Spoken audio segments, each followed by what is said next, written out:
আরেকবার বর্ধমান পৌঁছে আমি দেখলাম বিছানার গদি এখানে দেওয়ালে সাঁটানো আছে, অর্থাৎ মানুষ এখানে দাঁড়িয়ে ঘুমাতেই পছন্দ করে। মানুষ যে ঘোড়ার একটা ফিচার আনলক করতে পেরেছে এটা দেখে খুবই ভালো লাগলো।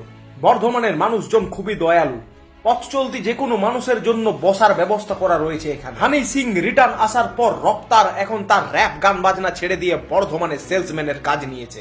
সব জায়গাতেই এখন যেখানে 1 BHK 2 BHK বা 3 BHK নিচে কোনো বাড়ি পাওয়া যায় না, সেখানে বর্ধমানে 0.1 BHK এর বাড়িও ভাড়াতে পাওয়া যায়। অর্থাৎ ইনফ্রাস্ট্রাকচার এখানে এতটাই উন্নত।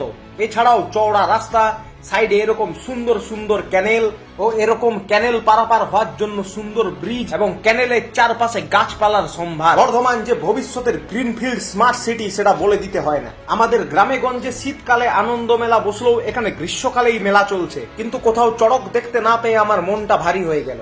অন্য জায়গার মানুষরা ফিট থাকার জন্য জিমে যায়, কিন্তু বর্ধমানে ফিট থাকার জন্য ফ্যাক্টরি লাগানো হয়েছে এবং এখানে মানুষজনদের ফ্যাক্টরিতে হাতুড়ি পিটিয়ে পিটিয়ে ফিট রাখা হয়। কে বলল পশ্চিম বাংলায় শিল্প নেই? অন্যান্য জায়গায় মিউচুয়াল ফান্ডে শুধু টাকা জমা রাখা গেলেও বর্ধমানে মিউচুয়াল ফান্ডে ফল ও শাকসবজিও জমা রাখা সম্ভব।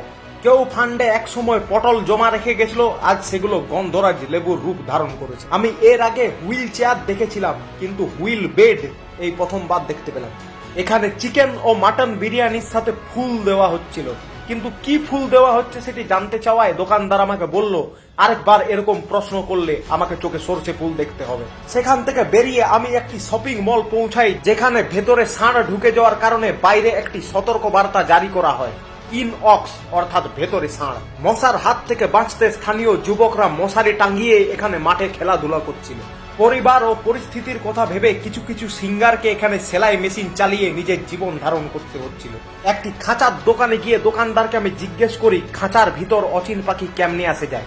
সে বলল ভাগ হতভাগা। ঝিঙ্গাকে মানুষ যে খাওয়া ছাড়া আর অন্যভাবেও ব্যবহার করতে পারে সেটিও আমি প্রথম জানলাম। এ বয়সে এসেও মানুষ যে এরকম গাড়ি গাড়ি খেলে সেটি দেখে অবাক লাগলো।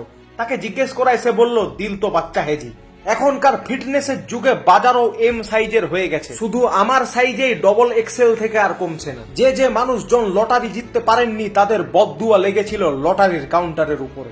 বর্ধমান শহরেও যে আইন অমান্য আন্দোলন চালু রয়েছে সেটা বুঝতে পারলাম, কিন্তু তাতেও মানুষ এখানে খুব খুশি এবং খুশি থাকার জন্য মানুষ এখানে একটি হলই বানিয়ে ফেলেছে। আমিও তা দেখে খুশি মনে বাড়ি ফিরে চললাম।